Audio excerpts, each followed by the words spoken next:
Saya live. Bismillahirrahmanirrahim. Assalamualaikum warahmatullahi wabarakatuh. Waalaikumsalam warahmatullahi wabarakatuh. Alhamdulillahirabbil alamin.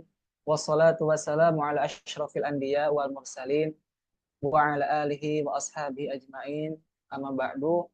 Alhamdulillah, segala puji bagi Allah Subhanahu wa taala yang telah memberikan kepada kita berbagai macam kenikmatan, dan tentunya nikmat yang paling agung yang bisa kita rasakan sampai saat ini adalah nikmat iman, nikmat Islam, dan tak lupa juga nikmat sehat, sehingga pada kesempatan hari ini kita bisa bertemu secara virtual melalui aplikasi Zoom dalam kegiatan kajian parenting bulanan Yayasan Tufa Sakinah. Kemudian salawat serta salam semoga tetap tercurahkan kepada Nabi kita Nabi Muhammad Sallallahu Alaihi Wasallam, kepada keluarganya, sahabatnya, dan kita selaku umatnya yang wajib mengikuti ajarannya hingga yaumil akhir.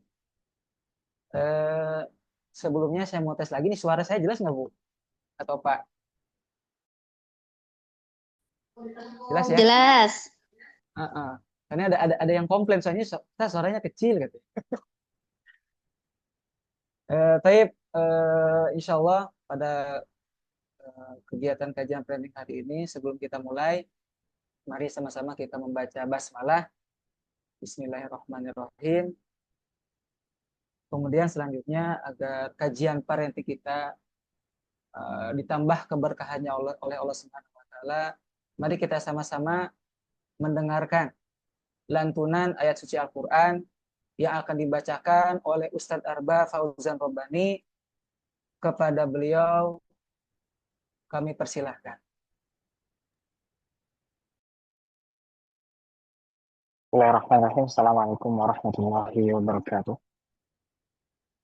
Assalamualaikum.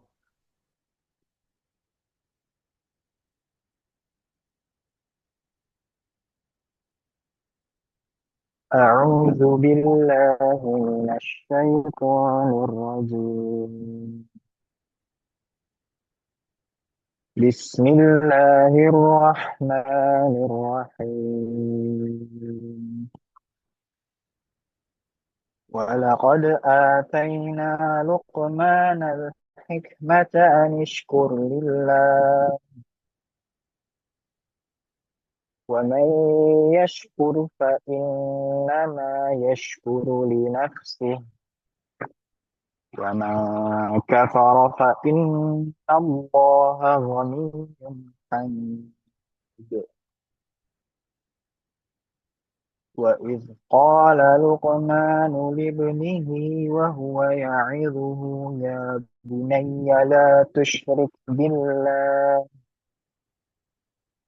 إن الشرك لظلم عظيم ووصينا الإنسان بوالديه حملته أمه وهنا على وهن وفصاله في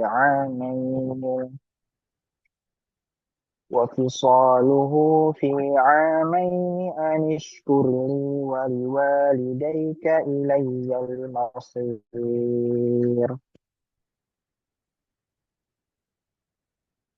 وإن جاهداك على أن تشرك بي ما ليس لك به علم فلا تطعهما وصاحبهما في الدنيا معروفا واتبع سبيل من أناب إلي ثم إلي مرجعكم فأنبئكم بما كنتم تعملون يا بني إنها تك مثقال حبة من خردل فتكن في صخرة يا بني إنها تك مثقال حبة من خردل فتكن في صخرة أو في السماوات أو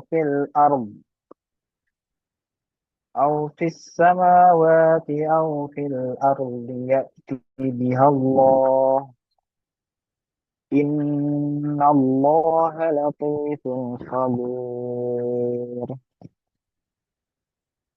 يا بني أقم الصلاة وأمر بالمعروف وانه عن المنكر واصبر على ما أصابك إن ذلك من عزم الأمور ولا تصعر خدك للناس ولا تمش في الأرض مرحا إن الله لا يحب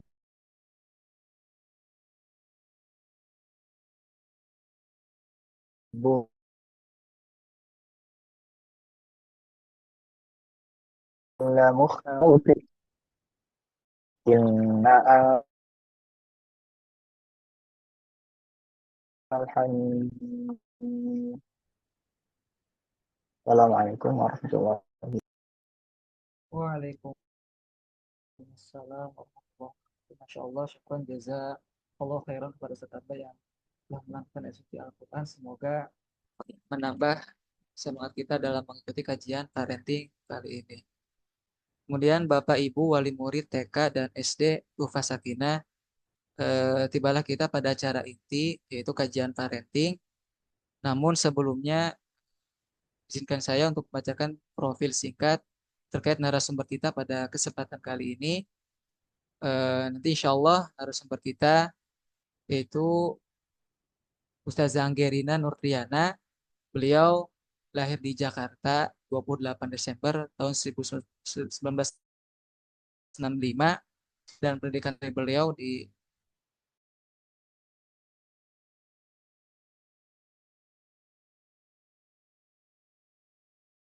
IKIP menjadi status di pendidikan Ikro Kota Bekasi.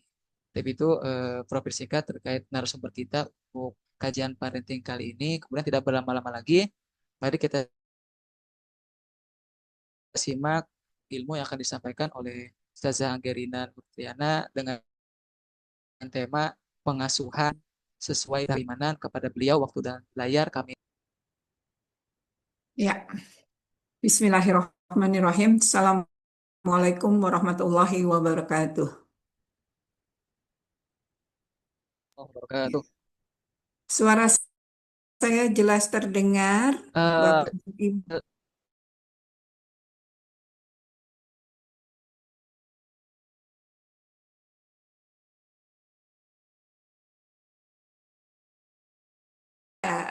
Walaupun pakai Zoom ya, ini mudah-mudahan kita bisa interaktif ya. Jadi Insya Allah. walaupun pakai Zoom, ini Masya Allah gitu ya, kita seperti jauh tapi tidak apa-apa. Masya Allah, Alhamdulillah, Alhamdulillah, semua Alhamdulillah kita bisa bertemu. Dan maaf lahir batin kalau harusnya 2 pekan lalu, ini baru terlaksana sekarang ya. Ya, ya baik. Saya mau memulainya dengan interaktif dulu. Silahkan Bapak Ibu tuliskan dulu di kolom chat ini, walaupun bagaimana kita bisa berinteraktif ya. Silahkan tuliskan Alhamdulillah supaya bisa menjadi semangat buat Bapak Ibu semuanya di kolom chat. Tulis Alhamdulillah. Nah, saya mau lihat nih sudah menulis belum gitu supaya kita bisa interaktif, kita bisa eh, fokus gitu ya.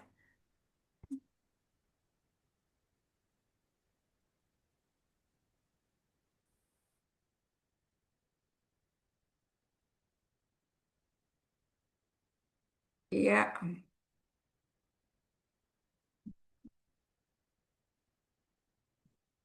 terima kasih, Masya Allah. Ini saya perlu buka nih kayaknya. Ya, Alhamdulillah, terima kasih. Ini Naila berarti nama muridnya ya. Nah, terima kasih Bunda Naila atau ayahnya Naila ini. Kemudian Alhamdulillah Bu Ita, Alhamdulillah, Alhamdulillah, Alhamdulillah, Masya Allah ya. Iya, boleh nggak ditulis juga kenapa sih gitu ya? Bapak Ibu mengucapkan Alhamdulillah di pagi hari ini. Walaupun tadi saya yang minta, tapi kira-kira kita bersyukurnya ya. Kadangkala dengan kita bersyukur, dengan menuliskan kita lebih berasa rasa syukurnya lagi. Tolong dituliskan. Kenapa ya Bapak Ibu menuliskan Alhamdulillah? Alhamdulillah atas apa yang diucapkan, yang dituliskan pada pagi ini? Sok, mangga. Wah, bisa hadir menyimak kajian parenting dalam keadaan sehat. Oke, ada lagi. Ayo kita biar aktif ya dan dengan menuliskan maka konsentrasinya akan lebih full ya karena menurut para ahli kalau kita menggunakan banyak indera maka apa yang kita serap lebih banyak. Jadi kita pakai indera pendengaran, kita pakai indera penglihatan, dan kita pakai akal kita ya. Tangan kita, Masya Allah, Alhamdulillah bahagia sehat. Sehat dan kumpul sama anak yang lagi libur di pesantren. Oh Masya Allah, Alhamdulillah diberikan kesehatan bisa ikutan gabung parenting online. Atas nikmat hari ini, Islam. Ya Masya Allah ya nikmat Islam. Sehat bahagia. Masya Allah binikmati. Masya Allah, jazakumullah khair, jazakumullah khair. Ya, mudah-mudahan ya dengan begitu banyaknya nikmat yang kita sebutkan ya Allah tambah nikmat-nikmat lagi buat kita dan mudah-mudahan nanti Bapak dan Ibu tidak sungkan untuk terus-menerus mengisi kolom chatnya ya. Nah, boleh dituliskan dong judul kita parenting hari ini apa sih? Tadi sudah disebut sama Ustadz Yayat. Ingat nggak ya judulnya apa ya? Pak Yayat boleh diulang Pak Yayat judulnya? Eh, saya kasih kesempatan dulu ke wali murid dulu deh. Ya, ayo Silakan, silahkan. silakan. Nah, oh, Masya Allah, Bu Faris ya sudah menuliskannya. Siapa lagi ya? Apa judul parenting kita? Oh, Masya Allah, Bu Syafaati, Syafaati, Itu Masya nama Allah. murid itu. Iya, ayo. Oh, muridnya ya Iya. Syafaati, ya Umi dari Syafaati. Apalagi ini benar nih, saya nggak sebut ya. Jadi ibu bisa sambil lirik ke atas. Ini kira-kira apa? Oh, Masya Allah benar juga, Masya Allah, Masya Allah. Alhamdulillah, Alhamdulillah. Iya betul, betul sekali bahwa tema parenting kita hari ini adalah pengasuhan sesuai fitrah keimanan.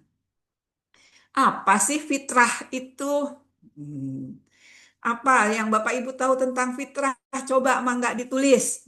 Apa fitrah itu? Fitrah ini mau parenting apa mau dites sih? Ya, suruh nulis terus gitu ya. Nggak apa-apa, biar fokus dulu gitu. Ayo sok mangga. Apa yang disebut dengan fitrah ya? Sok silahkan. Ini mau pengasuhan. Sesuai dengan fitrah. Apa sih fitrah itu? Sok. Keadaan asal. Ini, jadi keadaan asalnya apalagi ya Bu Faris keadaan asal. Nah, apalagi nih baru Bu Faris nih satu nih. Ayo tambah lagi. Apa ya? Fitrah. Fitrah yang adalah dasar awal manusia, keadaan yang semestinya. Ya. Oke, baik. Saya coba share ya. Sekarang saya berbagi dulu deh sama Ibu dan Bapak. Ya, sudah kelihatan belum? Sudah itu jelas. Sudah kelihatan yang saya share? Nah, saya share sudah kelihatan. Nah, ini tebak-tebak ini kalau dengan anak-anak karena saya juga guru, saya senang. Sok Bapak Ibu, ini tulisannya apa ini? Ada T, I, H, F, R, H. Nah, apa kira-kira isinya ya tulisannya? Hmm, Kalau digabung, kira-kira ini jadi apa kata dari rangkaian huruf yang berserakan ini? Sok Fitrah, mangga Bu. ditulis. No, ini. Oh, fitrah, fitrah, ya benar ya. Nah, fitrah. Nah, inilah berdasarkan ayat Al-Quran yang dimaksud dengan fitrah, ini ada di surat Ar-Rum ayat 30. Ya.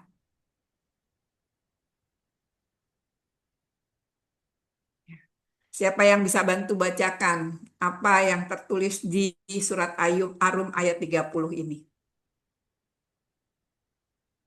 Boleh Pak Yayat bantu bacakan?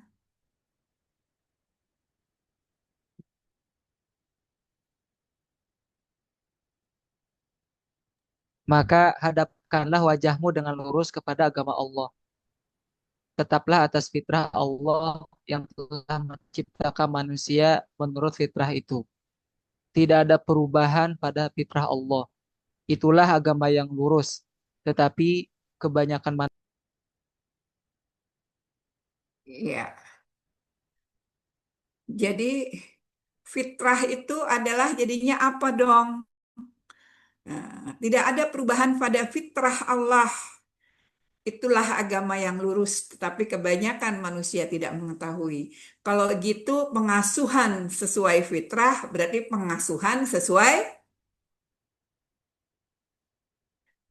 apa ya, Bapak Ibu boleh tulis lagi. Kalau pengasuhan sesuai fitrah, kalau kita baca surat Ar-Rum berarti pengasuhan sesuai fitrah Allah, yaitu sesuai dengan agama yang lurus, yaitu agama Islam. Jadi kita akan bicara ini. Mudah-mudahan Allah mudahkan, Allah lancarkan, Allah izinkan bisa sesuai dengan apa yang Allah harapkan. Allah bantu saya untuk menyampaikan kebenaran. Allah bantu Bapak Ibu untuk memahami apa yang saya sampaikan. Allah bantu Bapak Ibu untuk bisa mengamalkannya. Bukan hanya Bapak Ibu, saya pribadi pun demikian, gitu ya. Sehingga ini menjadi ilmu yang bermanfaat, ya. Baik. Fitrah manusia ini berdasarkan Al-Quran dan beruntungnya kita sebagai Islam, ya, sebagai umat Islam karena kita punya Al-Quran, punya kitab, punya panduan itu yang sudah lengkap sekali, Masya Allah. Ya, ini ada 8 fitrah manusia menurut Al-Quran. Ya, fitrah keimanan. Nah, boleh dituliskan Bapak Ibu yang dilihat ada fitrah apa saja, gitu. Karena dengan melihat, menuliskan itu akan lebih menerap di dalam ingatan kita. Nah, silakan dibaca. Ada fitrah keimanan. Ada fitrah apa lagi? Nah, ya. Ada fitrah keimanan. Ada fitrah eh, apa namanya? Tumbuh kembang. Ada fitrah estetika. Ada fitrah jasmani. Ada fitrah individualitas dan sosialitas. Ada fitrah bakat. Ada fitrah seksualitas, ada fitrah. Silahkan ditulis. Ada 8 fitrah. Apa saja? Ada 3. Fitrah bakat belajar, tumbuh kembang, seksualitas.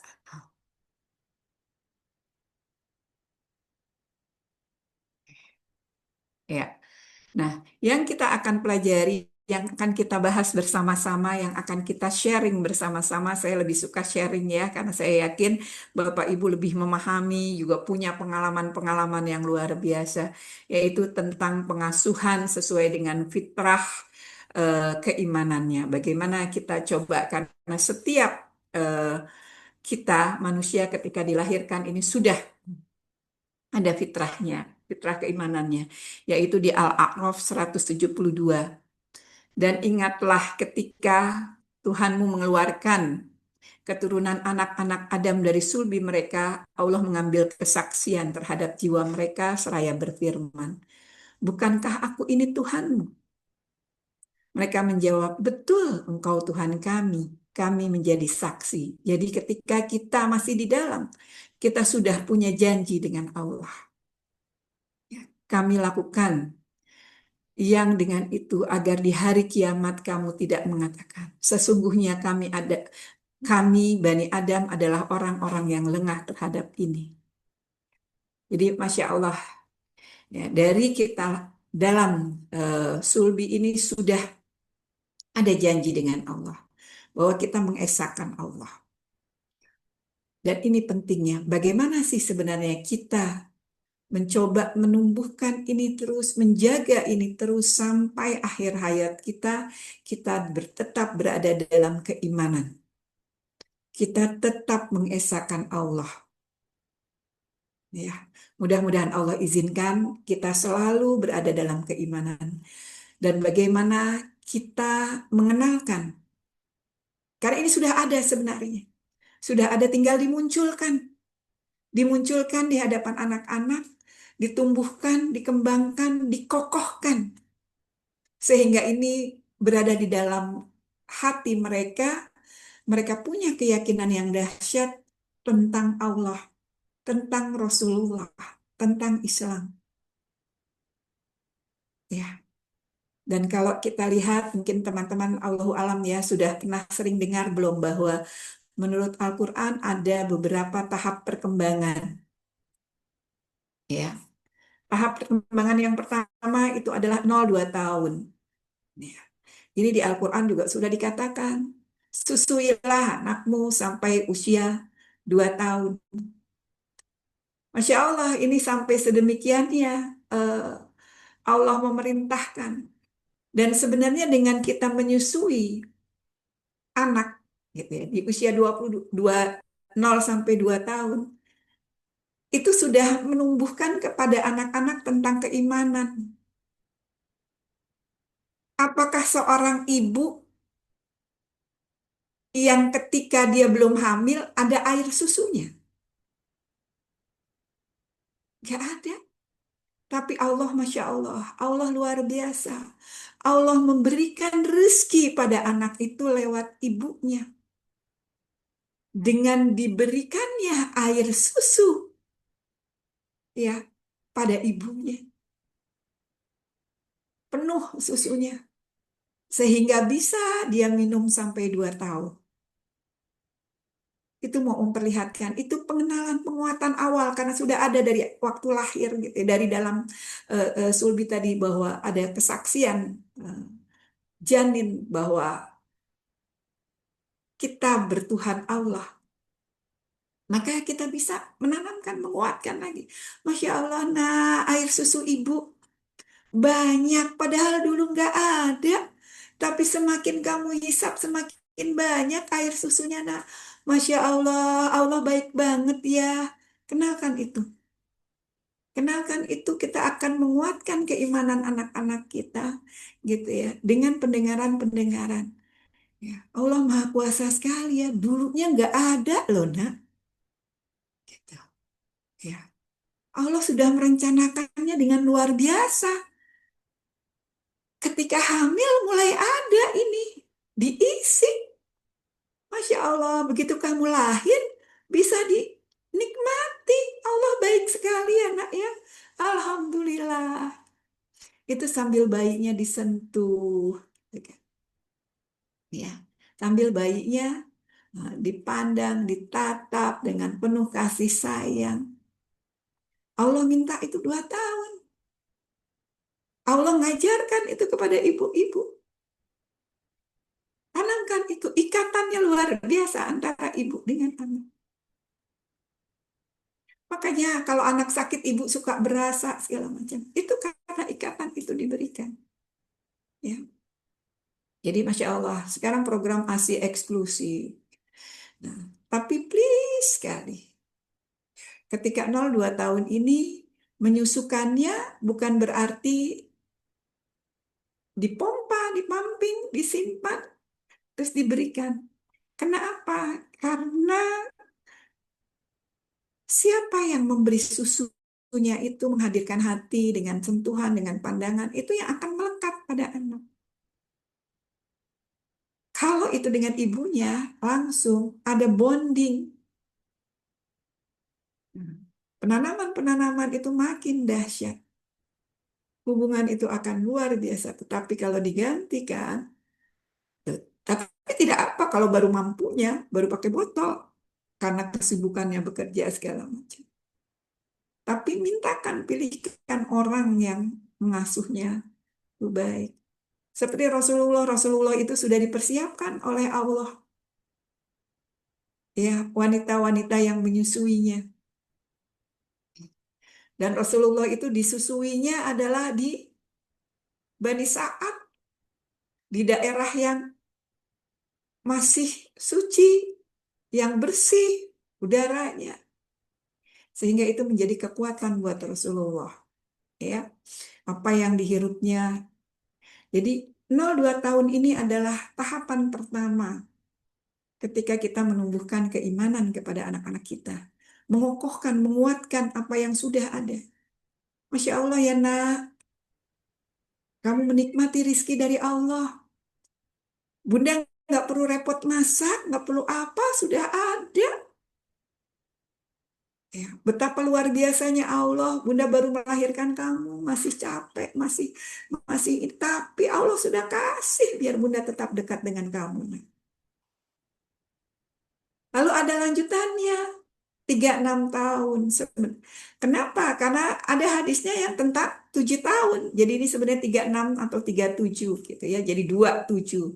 Karena tadi 0 sampai 2. Jadi boleh 21, 22 gitu ya. Jadi 2 dan 3 adalah masa transisi. Begitu juga 6 dan 7. Di hadisnya ada apa hadis yang mengatakan tentang anak di usia 7 tahun? Apa? Hadis yang menyebutkan angka 7 tahun. Ada yang tahu? Silahkan diisi di kolom chatnya. Di kolom chatnya.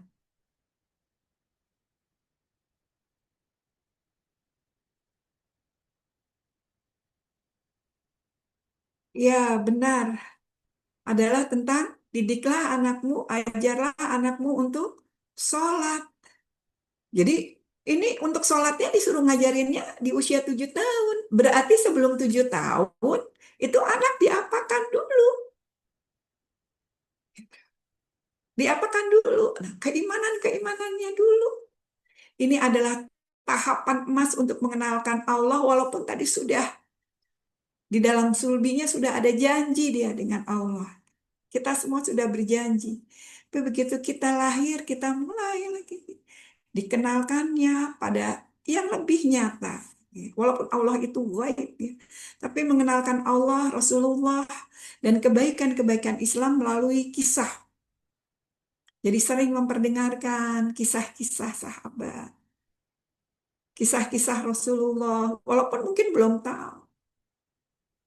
Dan imaji-imaji positif. Apa imaji positif? Bahwa Allah itu hebat. Allah itu indah. Ya, itu dengan cara apa? Dengan cara kita menanamkan kecintaan-kecintaan.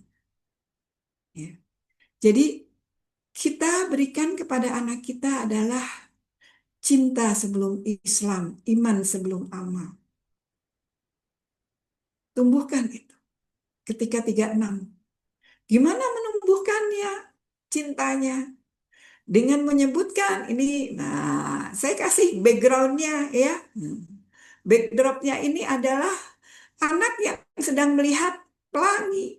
Kira-kira apa yang bisa kita katakan untuk menumbuhkan imaji-imaji positif? Kira-kira apa yang bisa kita katakan pada anak kita untuk kita menumbuhkan imaji positifnya? Apa? Bapak Ibu, silakan tuliskan. Imaji positif apa yang bisa kita sampaikan kepada anak-anak ketika kita melihat pelangi? Kata-kata apa yang kita akan sampaikan kepada anak-anak kita? Boleh saya tunggu, saya sedang lihat chatnya. Apa kira-kira kata-kata yang akan kita katakan, kita sampaikan pada anak-anak kita dalam rangka menanamkan keimanan mereka, dalam rangka memperdengarkan imaji-imaji positif pada mereka.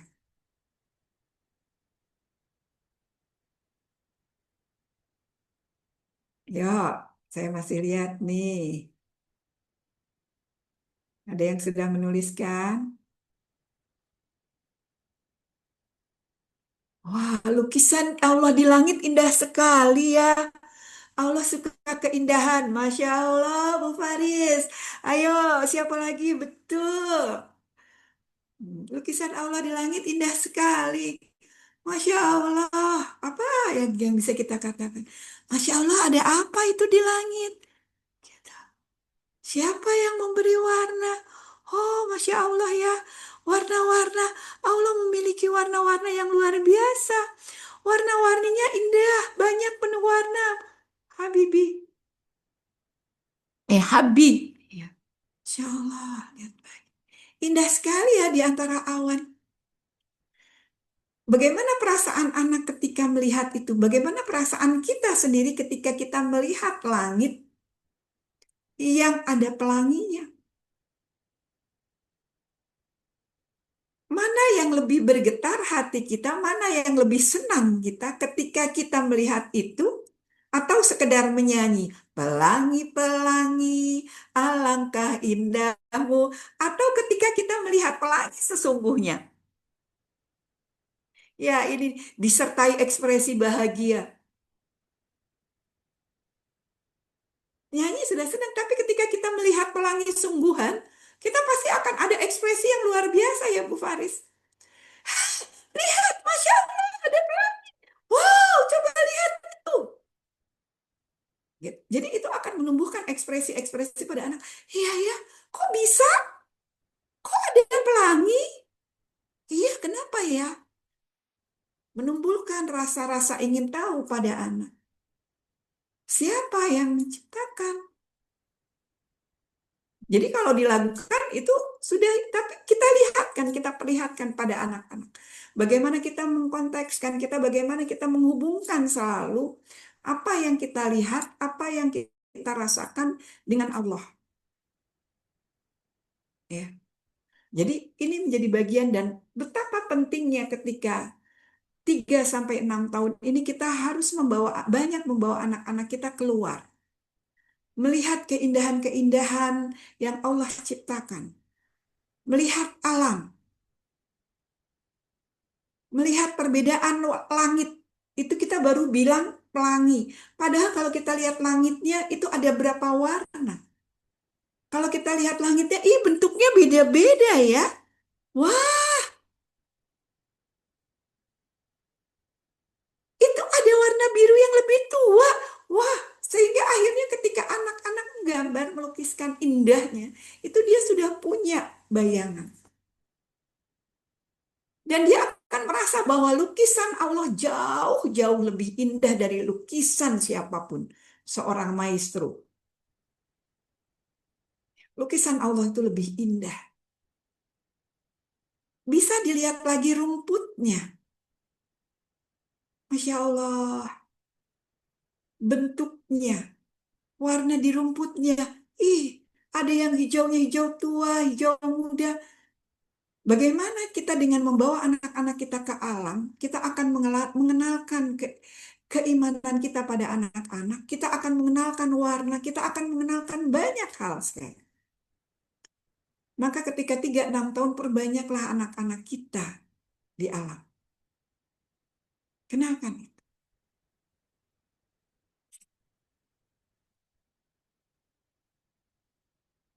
Gambar ini, apa yang bisa Bapak Ibu pahami ketika melihat gambar ini?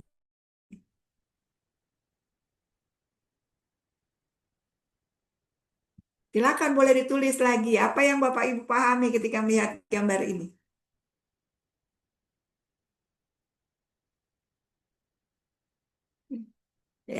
Saya sengaja pakai minta Bapak Ibu banyak ngechat karena biasanya kalau nge-Zoom itu bisa sambil disambi. Ya, nah, tapi dengan ngechat berarti nggak bisa disambi. Tapi Bapak Ibu bisa mendengarkan dan dengan mengechat maka paling nggak Bapak Ibu baca tulisan di atasnya. Mudah-mudahan ini bisa membuat Bapak Ibu lebih memahami maknanya, ya, dan belajar dari teman-teman yang lain. Ya, Habi ini kebesaran Allah lewat lantunan azan. Ya, kebesaran Allah lewat lantunan azan.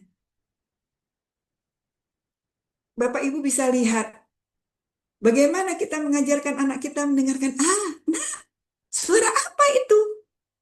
Coba perhatikan anak-anak usia 3-6 tahun. Ketika mendengar azan, dia begitu ekspresif, dia begitu tertarik. Adzan, shit, Allah, Allah, Allah, Allahu Akbar, Allahu Akbar. Itu adalah keimanan yang sudah ditumbuhkan oleh Allah. Hanya tinggal kita bagaimana meresponnya.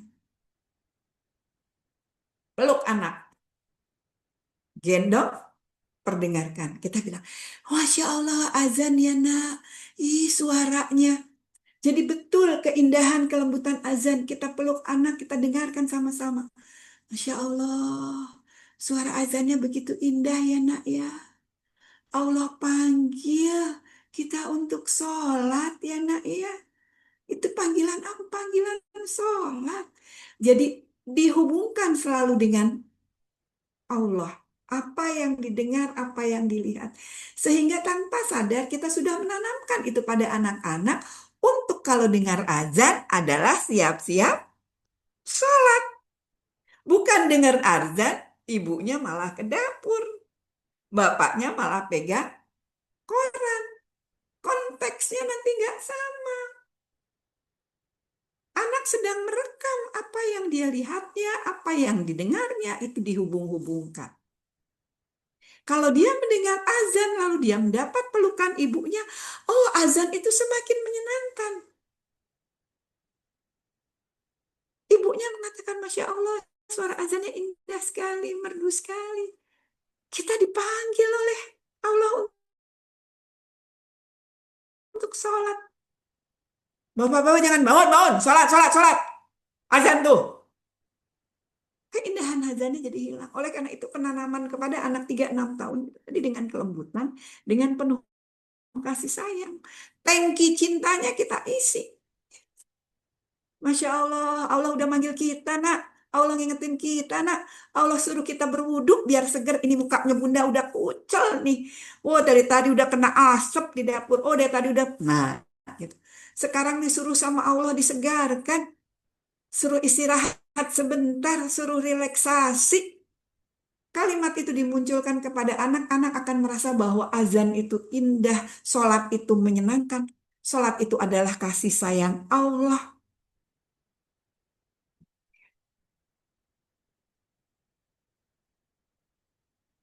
Ya, anak diajak aware dengan tentang suara azan. Jadi ini menjadi sesuatu yang bermanfaat menanamkan. Ini 3-6 tahun. Ada nggak di Tufah yang anaknya 3-6 tahun? Ada ya yang TK? Nah, jadi Bapak Ibu ketika anak-anak seperti itu. Ketika itu selesai, boleh ya, nak, bunda mau wudhu, mau sholat dulu. Mau ikut sholat? Enggak. Mau boleh kalau memang masih maunya digendong, gendong aja nggak apa-apa. Rasulullah juga menggendong kok cucunya ketika sholat.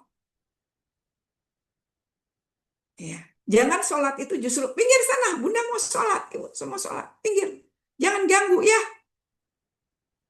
Tidak. Sini kalau perlu kita siapkan kalau anak itu belum siap ikut sholat, dia kita taruh duduk, kita gelarin sejarah, taruhin mainan sejadah di depan sejadahnya. Dia lihat ibunya sholat. Begitu selesai sholat, Assalamualaikum, peluk anaknya, Alhamdulillah, terima kasih ya nak, bunda sudah selesai sholat. Nah, abang baik sekali memberi kesempatan bunda sholat. Sini bunda pangku anak itu. Jadi kira-kira kalau itu yang diperlakukan oleh orang tua, apakah anak akan senang ketika mendengarkan azan?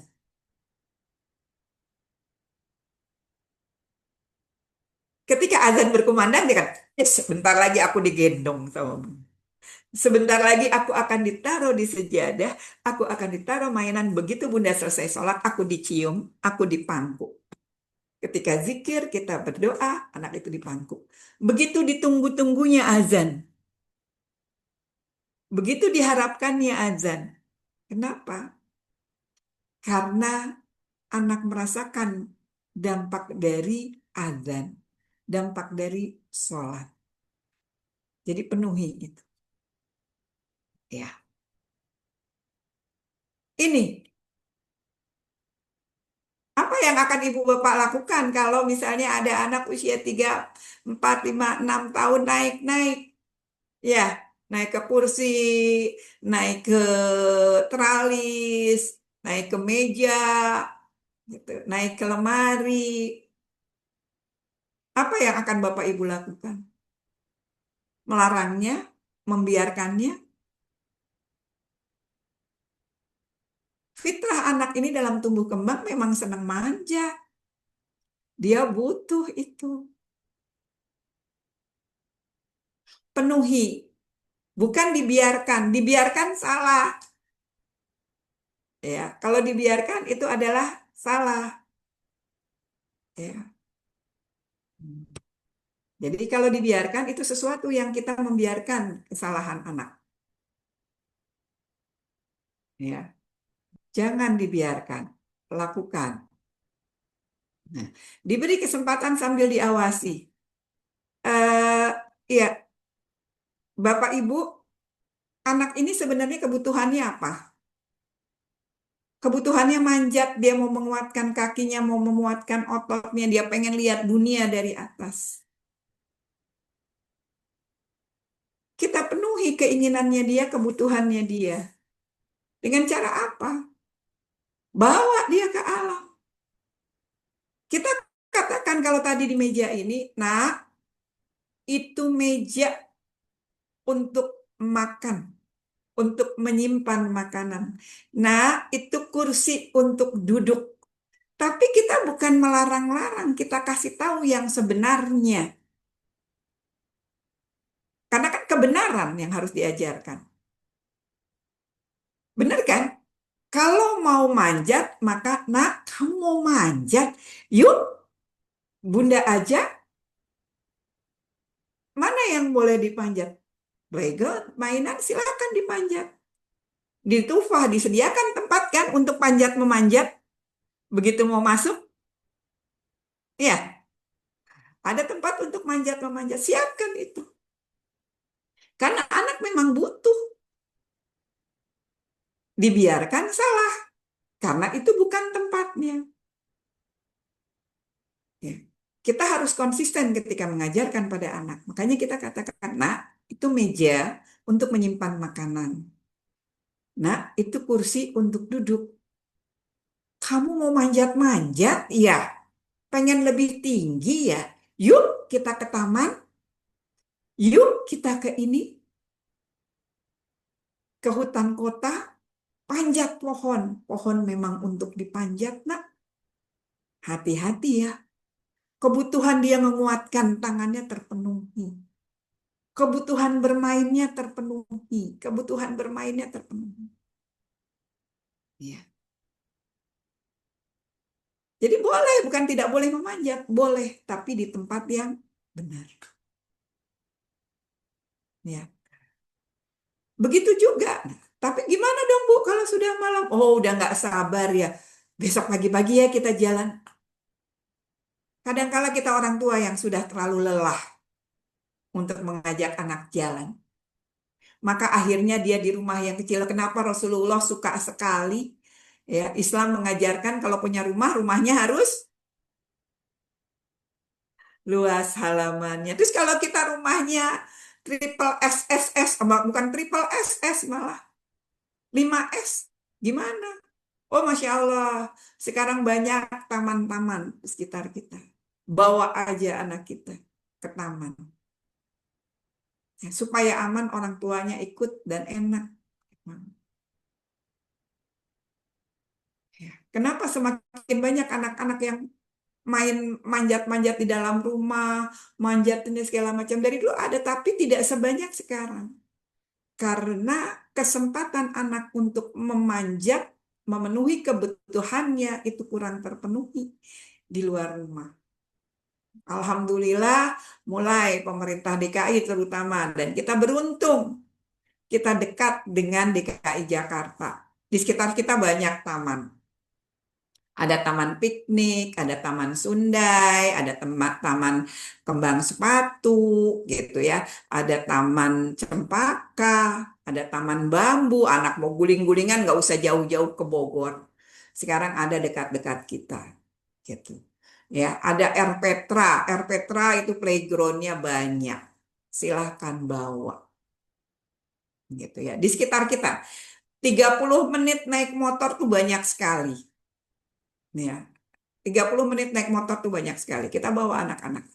Sehingga akhirnya ya kita melatih mereka, menumbuh kembangkan mereka sesuai dengan eh, fitrahnya. Memang mereka butuh manjat gitu ya. Tapi kita harus ajarkan adab. Makanya saya senang di Tufah itu ada di bawah. Anak-anak manjat dulu. Ya kan walaupun Tufah kan kecil. Tapi siapkan tempat memang spesial buat manjatnya. Nah, kalau mau sekali-kali dijadikan, misalkan ini tempat untuk manjat lewat jendela misalnya. Oh itu boleh dalam rangka misalkan apa latihan bencana. Nah, itu boleh. Oh ini terkunci, boleh nak lewat sini. Tapi pada saat itu emang kita legalkan. Nah, kita mengajarkan itu. Oh gimana ya nak, anak-anak kan senang dramatisasi. Kita pura-puranya nih nak, gitu. Kita terkunci, kuncinya hilang. Terus gimana caranya? Kita lewat jendela, terus gimana caranya? Ini kita jadikan, boleh. Itu namanya dramatisasi. Tapi kalau tadi yang ini kita diamkan, tidak kita arahkan, maka di rumah orang lain pun dia bisa manjat-manjat. Ibu dan bapak nanti yang kebingungan, oh anak kita dibilang tidak beradab. Ya, nah, jadi tetap ajarkan yang benar, beri fasilitas pada mereka, dan insya Allah di Jakarta, di Pondok Gede ini banyak sekali. Ya, naik pohon, aduh itu kalau ke taman piknik, ya taman piknik itu dekat perumahan Kodam, ya Kalimalang. Oh itu pohon-pohonnya kecil-kecil bisa dipanjat-panjatin, ya bisa dipanjat-panjat. Di pondok apa taman bambu juga demikian. Taman bambu bisa naik ke bukit, ngelinding di bukit, bisa gitu. Ya itu lebih anak-anak kita kebutuhan takstilnya terpenuhi, sensorinya terpenuhi, ya. Jadi itu jauh lebih lebih dahsyat buat anak-anak. Ya, secara aturan juga terpenuhi, ya. Oke, lanjut ya. Itu 3 sampai 6 tahun. 7 sampai 10 tahun. Menumbuh keimanan dengan membaca alam. Ya. Nah, ini ditambah lagi adalah dengan mentadaburi keteraturan ciptaan Allah di alam semesta. Dengan interaksi langsung tadi. Oleh karena itu tadi kenapa 3-6 tahun kita sudah mulai mengatakan, nah itu meja untuk makan, kursi untuk duduk. Kita mau mengajarkan keteraturan pada anak-anak. Interaksinya langsung. Nah, ketika 7-10 tahun tadi kita makin, Masya Allah, gitu. Lihat alam semesta. Kita bisa lihat matahari selalu terbit dari timur dan tenggelam di barat. Apa yang terjadi kalau mataharinya terbitnya dari barat? Bingung nggak kita? Kira-kira kita bisa tebak waktu nggak sih sebenarnya dengan posisi matahari?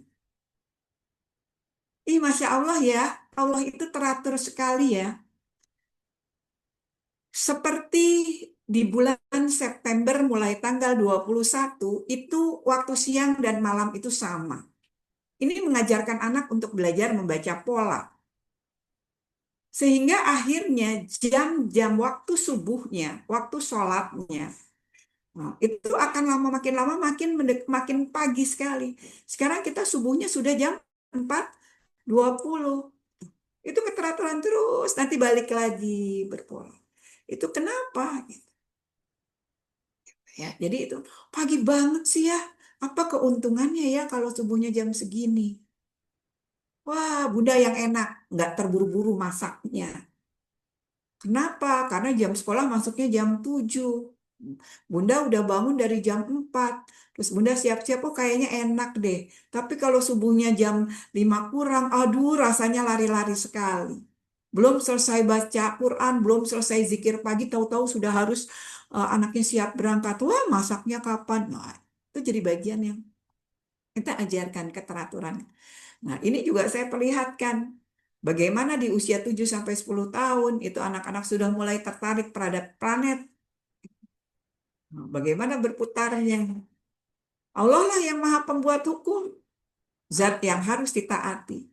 Ini Allah hebat banget, bisa mengatur alam semesta ini. Ini kalau kita lihat yang jauh, ya, di alam semesta yang kita bisa lihat anak-anak tertarik dengan buku, dengan video, tapi kita bisa lihat juga dengan bunga ini.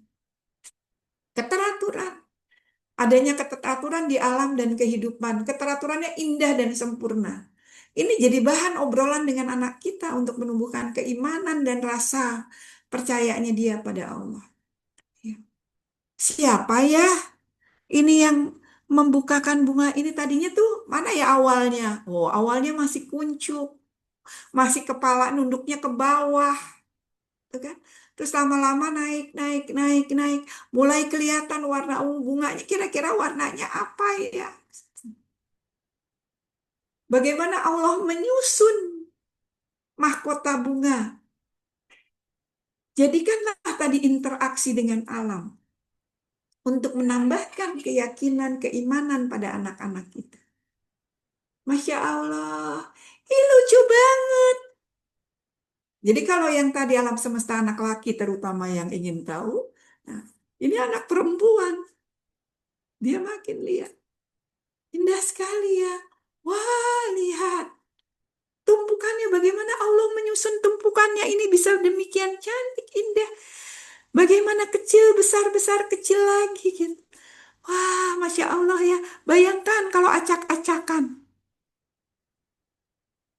Jadi Islam itu teratur. Waktu sholat itu teratur dan Masya Allah. Sudah Allah siapkan semuanya. Jadi ini usia 7 sampai 10 tahun ini adalah usia interaksi dengan alam untuk menambah kecintaannya pada Allah, keyakinannya pada Allah dengan melihat keteraturan alam, dengan melihat kebesarannya Allah. 11-14 tahun. Nah, saya kasih gambarnya transportasi. Mengokohkan fitrah keimanan melalui ujian-ujian kehidupan sehingga menjadi kebutuhan. Mulai dia boleh suruh naik bus, walaupun mungkin awalnya sama-sama dulu gitu ya. Mau naik bus jangan, walaupun punya mobil nggak apa-apa. Kita, Masya Allah, alat transportasinya banyak sekali sekarang. Enak malah jadi nggak macet. Naik Transjakarta, terus naik LRT, MRT, KRL, mudah sekali. Naik becak pun merasakan bagaimana. Minta mereka, coba. Ini karena sudah kita mempersiapkan anak-anak kita untuk menjadi akil balik gitu. Ya, di usia 11 sampai 14 tahun. Ini pakai kesepakatan untuk masalah balil. Jadi mengokohkan fitrah keimanan melalui ujian. Perlu ujian. Kalau tadi penuh cinta, penuh keindahan, dari 0 sampai dengan 10 tahun, maka di 11-14 tahun mulai dia dikasih tantangan-tantangan. Sehingga dia jadi butuh kebutuhan. Dan memang anak-anak usia 11-14 tahun itu anak-anak yang butuh tantangan. Gitu. Anak-anak yang butuh tantangan. Termasuk ketika kita minta tolong. Itu juga jadi tantangan. Bisa nggak ya kalau kita mau minta tolong anak itu yang sudah 11-14 tahun ya, ini sudah boleh belanja, kita bilang, Kalau kita bilangnya minta tolong, mungkin mereka akan ini aja gitu ya. Tapi kasih tantangan. Bunda mau kasih tantangan nih sama kamu. Bisa nggak ya kamu belanja ke warung itu sendirian? Ya, bisa lagi Bunda. Oh iya, inget nggak kalau nggak pakai catatan? Jadi dia mulai ada tantangan-tantangan. Ya. Jadi dia perlu itu. Bisa nggak kalau nggak pakai catatan? Bisa lah, apa aja. Ini. Oke, kita buktikan ya. Itu kita mulai latihkan anak-anak kita dengan ujian-ujian. Jadi mengokohkan fitrah-fitrah keimanan ini melalui ujian-ujian kehidupan. Naikin di angkutan umum yang penuh tantangan-tantangan. Sama kayak bebek ini, gitu ya. Oh, masih kecil banget, gitu. Tapi memang bebek usianya tidak lama. Jadi kalau segini kelihatannya kecil, padahal berapa berapa kalau dibikin pecahan gitu, dia umur bebek berapa tahun? 5 tahun, 2 tahun. Maka dia akan cepat. Makanya ketika ini sudah dianggap dia siap untuk balik, dikasih dilatih biar bisa berenang. Kalau bebek nggak dilatih berenang, dia gimana mau mencari makanannya? Butuh dia, butuh tantangan bebek ini. Iman itu perlu diuji, bukan lagi dikisahkan. Nah, kalau tadi waktu kecil kan dikisahkan ya, atau diinteraksikan, tetapi mulai harus melalui beban-beban kehidupan dalam batas kesanggupannya.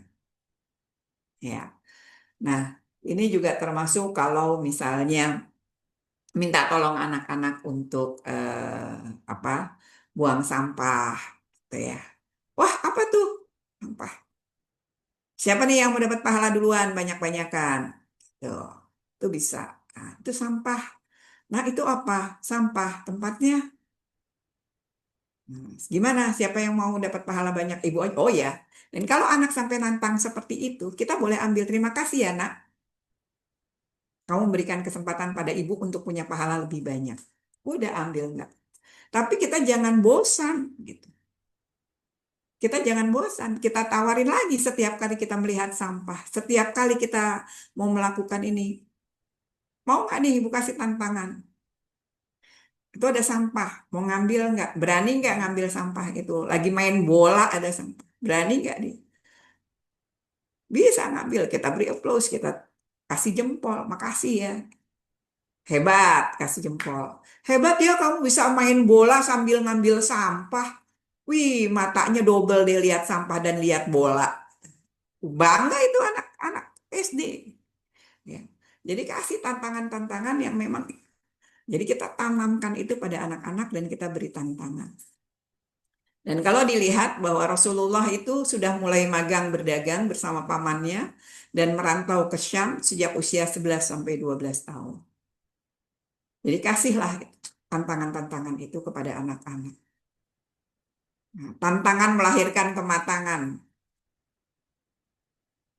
Memberikan anak kesempatan untuk berbisnis kecil-kecilan, memagangkan pada maestro. Nah, jadi ibu bapak kalau punya teman yang ahli apa gitu ya. Itu bunda punya teman om ini, mau nggak? Kalau ada yang servis motor, biarin anak itu lihat. Gitu. Bantu-bantu. Kotor, biarin aja bu. Kotor bisa dicuci gitu kan. Ya, nah, memagangkan pada maestro pada tadi yang benerin motor di rumah, pada nyuci gitu ya, itu boleh. Kalau kamu bisa nyuci motor bersih, nah, ini ada bonusnya. Jadi boleh tantangan. Ya, kenapa? Karena kita hidup ini diuji nggak sih sama Allah? Penuh ujian kan? Maka kita juga siapkan anak-anak kita untuk diuji. Anak-anak kita menjadi anak-anak yang tangguh. Ini yang perlu. Kenapa? Karena tadi pada usia 11 sampai 14 tahun ini sudah anak-anak kita siapkan untuk menjadi akil baligh. Begitu 15 tahun dia sudah menjadi anak yang sempurna akil balighnya. Makanya dia sudah punya kewajiban sholat. dicatat itu. Kalaupun dia belum mimpi basah, dia belum haid, tapi ketika 15 tahun itu adalah batasnya. Nggak ada kata males kalau di situ. Ya, jadi itu yang perlu dilatihkan di 11-14 tahun supaya anak-anak kita menjadi anak-anak yang siap, menjadi anak-anak yang tangguh. Ya, ini sudah 11:21. Mohon maaf lahir batin, ini saya kebanyakan ngomong. Ya, terakhir ya Allah, jadikanlah kami sebagai orang tua yang mampu mendidik anak-anak kami sesuai fitrahnya. Demikian yang bisa saya sampaikan. Silahkan Bapak Ibu dan saya kembalikan kepada Ustadz Yayat. Terima kasih Silakan. Ustazah Nina yang sudah menyampaikan materinya. Eh, Suaranya Ustadz Yayat pelan sekali. oh ini jauh, jauh Bu dari suara saya. Terima kasih jazakillah khairan kepada Ustazah Nina yang sudah menyampaikan materinya. Berikutnya kesempatan bagi wali murid baik TK atau SD yang sudah hadir di kesempatan kali ini untuk bertanya terkait materi yang disampaikan. Monggo silahkan boleh di chat juga ke Bapak nanti saya bacakan atau bertanya langsung ke Ustazahnya. Silakan. Baik dari TK dulu barangkali wali murid TK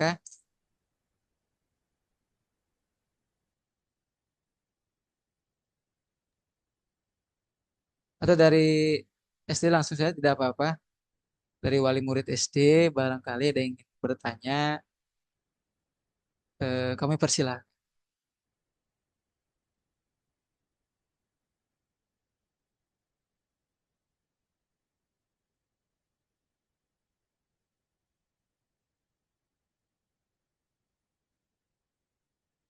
Ada tidak ya? Atau barangkali dari Bu Guru atau Ustadz yang ingin bertanya, persilahkan. Guru boleh tanya ya Ustadz? Boleh silahkan Bu Faris ya? Iya Oh Ustadz. silakan silakan. Ya, Assalamualaikum Bu Nina. Waalaikumsalam warahmatullahi wabarakatuh.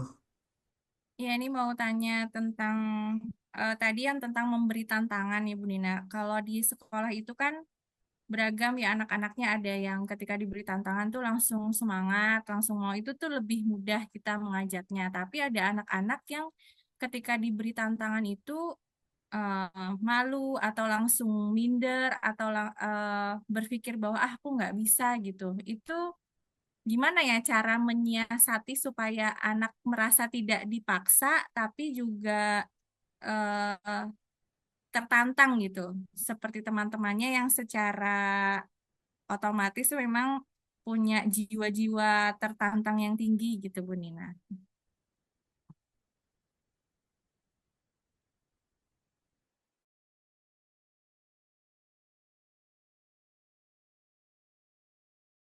Mohon maaf Bu Nina, mic-nya masih di mute.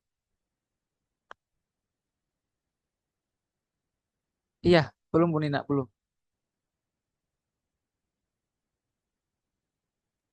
Ya, Nah, silakan. langsung atau gimana Pak Yayat? Langsung aja, Bu. Langsung aja. Oh ya, ya. Jadi begini, anak itu berbeda-beda. Ya, oleh karena itu tadi sesuai fitrahnya dia kemampuannya juga berbeda-beda. Ada anak yang memang dia pemberani langsung. Ada anak yang dia memang pengamat dulu. Dia ngamatin dulu gitu. Ya, dia ngamatin dulu baru dia berani. Jadi ada kalau dulu saya sama Bu Eri Sukresno itu sampai dapat kita menggunakan istilah solar. Kalau mobil solar cepat atau lama? Kalau mobil berbahan bakar solar Lama ya. lama ya panasnya. Nah, anak-anak juga gitu. Kalau kita bilang wah ini mah solar gitu. Dia butuh pemanasannya lebih, Bu, gitu. Jadi biarin aja nggak apa-apa gitu. Kan tadi masih ada pembagiannya. Ini usianya usia kelas berapa gitu. 0 2 tahun, 2 7 2 4 2 7 tahun gitu kan. Nah, 7 10 tahun, 10 14 tahun gitu. Itu kita lihat. Kenapa kita akan mempersiapkannya adalah ketika dia usia balil. gitu. Nah, nanti ada anak yang dia bisa dengan cara bicara langsung. Ada anak yang dia nggak bicara tapi dengan tulisan. Kita boleh tawarkan dia. Gitu. Ada anak yang dia nggak berani kalau sendiri. Kita pasangin dulu. Biarkan dia berdua dulu. Gitu. Dia berdua maju ke depannya, dia jawabnya, ngerjakannya. Karena ada anak yang memang begitu. Ya, tidak semua anak menjadi pemimpin. Bayangin kalau semua orang jadi pemimpin, siapa yang mau dipimpin, gitu kan? Nah, jadi kita harus bisa menerima kondisi-kondisi seperti itu, gitu. Oh, kamu belum mau memimpin, nggak apa-apa. Kamu menjadi yang melaksanakan ya, boleh, gitu. Tapi menjadi yang melaksanakannya dia tentu harus bertanggung jawab, gitu. Dan itu adalah bagian dari kita bersyukur, kan? Menerima orang lain yang memimpin gitu. Nah, tapi kita harus bisa memimpin diri kita sendirinya itu tapi nanti kan pada saat usia sudah 11-14 tahun gitu. Jadi ada anak misalnya oleh karena itu kalau di sekolah itu ada teamwork ya. Teamwork ini yang harus kita latihkan. Ini di kelompok ini harus ada campuran anak yang dia memang senang bicara, ada anak yang memang senang bekerja, ada anak yang konseptual. Anak cuma dia konsep gini ini gitu. Oh ya idenya bagus. Tapi dia nggak bisa mengamalkannya. Kita kasih sama orang yang bisa mengamalkan, bersinergi. Nanti kita kasih orang yang dia pintar ngomong untuk mempromosikan. Sehingga akhirnya dia menyadari bahwa hidup ini memang butuh kerjasama. Nggak sendirian. Gitu Bu Faris. Ya. Nah, jadi oleh karena itu tetap kita berikan tantangan-tantangan. Nggak bisa tantangan itu sama pada semua orang. Tantangannya bisa jadi dia tantangan yang membuat, ini ada usulan dari teman kamu seperti ini. Bisa nggak kamu kerjakan? Siapa nih yang bisa mengerjakannya? Oh, sini Bu, saya bisa. Gitu. Kalau saya nggak bisa Bu, gunting-gunting, berantakan. Tapi tetap kalau dari KMS, Kartu Menuju Sehat, ada batasan standar bahwa anak tetap harus bisa ngegunting. Gitu. Walaupun dia tidak suka. Ya kan? Anak harus bisa menghitung walaupun dia nggak suka gitu. Itu standarnya gitu Bu Faris. Jadi terbayang ya, kita harus tetap memberi tantangan. Kalau anak itu belum siap nggak apa-apa. Bahkan waktu itu saya pernah dapat juga ada anak yang dia ketika melukis ya misalnya. Ini gurunya udah nyuruh mereka ngelukis. Satu anak ini nggak ngelukis sama sekali. Dia cuma muter dari satu kanvas ke satu kanvas yang lain. Dia ngeliatin. Dia liatin punya orang. Jadi cuma muter aja. Begitu dia sudah muter semuanya, dia baru kebayang saya mau gambar apa, terus dan ketika dia menggambar, dia gambarnya jauh lebih bagus. Oleh karena itu, kalau ada anak yang belum siap, oh kamu belum siap ya nak, boleh kamu duduk di situ lihat saja. Dulu saya punya murid yang nggak suka lomba. Kenapa? Karena dia kalau lomba nggak mau kalah. Dia tidak siap menjadi orang yang kalah. Oh ya sudah, nggak apa-apa. Kamu nggak usah ikut lomba, kamu lihat aja ya nak. Ya. Jadi 17-an, lomba apapun dia nggak pernah ikut. Dia cuma ngeliat. Nah, tapi terus kita masukin, yang jadi juara berapa orang ya? Yang jadi juara paling banyak kan 6 ya Bu ya. Juara 1, juara 2, juara 3, harapan 1, harapan 2, harapan 3. Gitu kan? 6 orang. Yang ikut serta banyak nggak ya? Banyak. Jadi kira-kira banyakan yang menang apa banyakan yang kalah ya? Yang kalah itu pada bahagia apa nangis-nangis? Enggak bahagia aja Bu. Oh gitu. Padahal kalah. Kita harus bisa menanamkan pada dia juga kalau kalah itu tidak masalah. Bukan berarti bahwa semua harus jadi pemenang. Bayangin lombanya diikutin oleh 6 orang, oleh 20 orang. Menangnya cuma dapat 6. Kan enggak. Ya. Oleh karena itu juga ketika lomba harus bikin lombanya beragam. Kemampuan yang diujikan. Supaya anak yang satu, anak yang tidak punya kemampuan ini dia akan muncul. Kita harus memunculkan kemampuan-kemampuan anak dan dikontekstualkan dengan, wah ternyata kamu dikasih sama Allah kemampuan ini ya. Gitu. Ya ini sekalian yang dari Pak Habi ya. Jadi itu Jadi ada kalimat Masya Allah, ternyata diam-diam Allah kasih kamu kemampuan menggambar kamu luar biasa ya. Ih, Alhamdulillah benar. Gitu. Anak yang lainnya juga Masya Allah, ternyata kamu tenang-tenang menghanyutkan ya, tulisan kamu rapi sekali. Allah kasih kamu kemampuan menulisnya rapi. Selalu kontekstualkan itu dengan bahwa Allah yang memberi itu. Gitu. Ya. Begitu Bu Faris.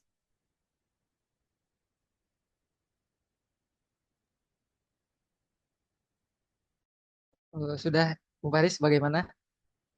Ini sudah sekalian sama yang ini Bu ya, Hubi yang apa nih? Eh, realita di lapangan dan semudah dilaksanakan. Tipsnya Ustazah biar kami bisa lebih mudah mengamalkan bahan sehari-hari. Seperti itu, Bu Nia. Mic-nya Bu Nia, apaan? Menyambungkan dengan Allah selalu. Ya, kita bilang Masya Allah, terima kasih ya nak. Semoga Allah catat jadi kebaikan kamu, jadi pemberat timbangan kamu, gitu.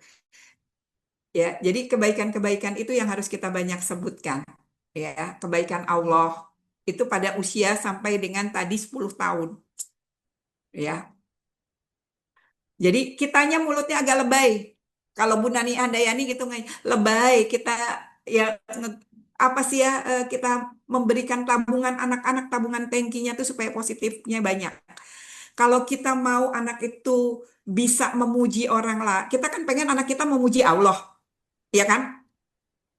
Pengen anak itu banyak bersyukur. Tapi kalau kita nggak pernah menanamkan itu, kita tidak pernah memberikan pada anak kita, tangki rasa syukurnya dipenuhi, maka nggak akan keluar.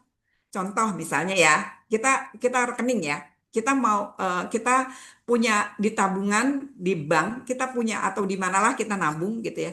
Kalau saya di BMT misalnya, di BMT tabungan kita cuma 50.000, kita mau ambil 100.000 bisa nggak?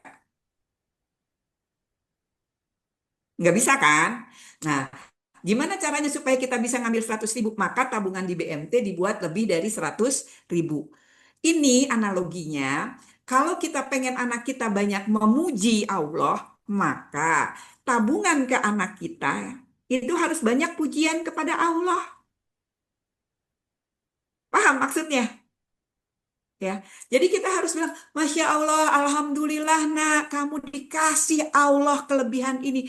Masya Allah, ternyata pohon nangka kita banyak sekali buahnya. Terima kasih ya Allah, buah nangka kita banyak. Masya Allah, Alhamdulillah sekolah kita walaupun kecil, tetap nyaman ya, ada bunga-bunganya. Terima kasih, Alhamdulillah ya Allah, Engkau beri hidayah pada guru-guru, Engkau bimbing guru-guru sampai rajin gantung-gantungin tanaman. Itu kalau di Tufah. Jadi carilah rasa syukur. Semakin banyak rasa syukur yang kita sebutkan, maka tangki rasa syukur anak akan banyak. Tapi kalau kita nggak pernah menyebut rasa syukur di hadapan anak, jangan kaget, nggak akan keluar rasa syukur dari anak. Kenapa? Nggak punya tabungannya. Apa yang mau dikeluarin? Paham, Pak? Ya. Jadi kalimat-kalimat kita itu bukan kalimat instruksional. Bukan, tapi kalimat yang berisi pujian pada Allah, kalimat yang kita ajak anak berpikir, Masya Allah, Allah baik banget ya. Baik apanya, Bu? Itu coba lihat. Pohon nangka kita buahnya banyak. Iya ya. Terus rencananya pohon nangka kita buahnya banyak. Kita mau apain nih? Jadi itu jadi bagian yang kita banyak dialog memang. Tapi terus kita langsung lakukan. Jadi itu yang usia interaksi dengan alam. Ya, interaksi dengan alam itu 36 tahun, terus 7-10 tahunnya dilanjutkan dengan interaksi alamnya untuk keteraturan. Keteraturan itu kita bisa bilang lagi ngobrol sama anak tuh Masya Allah gitu ya. Bayangin kalau kalau dari kelas 1 saya suka gini, anak-anak kalau anak-anak nih mata ya, mata. Kalau dikasih mata sama Allah pengennya matanya 2 atau matanya di sekeliling sini ada mata. Silakan. Saya tanya ini, silahkan diisi di kolom chat. Kalau dikasih matanya, ya banyak, pilih dua seperti yang Allah berikan, atau ini dua, di atas kuping ada lagi dua, di belakang ada lagi dua. Jadi kita punya matanya 6. Pilih mau mata 2 apa mau mata 6. Silahkan tulis di kolom chat. Mau mata 2 apa mau mata 6. Oh, Bu Faris mau matanya 2 aja. Kalau anak-anak kira-kira mau matanya, oh ini Bu Sema juga maunya 2 aja, Bu. Kenapa maunya cuma 2 aja? Nggak ada yang mau 4. Nggak ada yang mau 6. Enak loh, di belakang punya mata juga. 8 mata. Oh, Bu Aktrisa mau punya 8 mata. Nah, kenapa? Oh, pusing kalau kata Bu Faris lihat 8. Kalau nanti lihat banyak-banyak, iya Bu Aktrisa. Tuh kata Bu Faris pusing. Pusingnya gimana Bu Faris? Boleh di chat Bu Faris, nggak apa-apa pusingnya. Kebayang nggak kalau yang depan pengen apa, yang belakang ngelihat apa, pengen juga. Terus jadinya jalannya kemana? Yang kanan, yang kiri lihat juga. Ayo Bu Aktrisa, di depan ada baksonya Bu Aktrisa. Di belakang ada es krim. Di kanan ada mobil-mobilan. Di kiri ada, ini anak laki ya, di kiri ada remote helikopter. Nah, terus jadi badannya ini mau yang kemana? Di depan aku suka es krim, di belakang aku di depan ada baksonya Bu Aktrisa. Aduh, nggak bisa jalan-jalan. Ini jadi diem aja begini. Maju enggak ini, karena yang depan maunya maju, yang belakang maunya mundur, yang kanan maunya ke kanan, yang kiri maunya ke kiri gitu. Ya, jadi Masya Allah, Alhamdulillah ya Allah kasihnya 2 aja cukup. Jadi kita bisa fokus. Pusing lihat banyak yang diinginkan. Nah, itu jadi bagian. Tapi anak tadi mungkin kayak Bu Aktisa kita terima. Oh iya nak, kamu mau 8. Jangan langsung disalahin. Kamu maunya 8 nak? Iya. Wah asik bener. Emangnya kenapa mau 8? Kan disuruh logika berpikir ya, berpikir kritis. Kan seru Bu, bisa lihat mana-mana. Oh gitu. Kalau kamu di depan kira-kira lihat apa? Lihat ini, di belakang kira-kira kamu lihat apa? Di kanan kira-kira lihat apa? Di kiri lihat apa? Di atas lihat apa?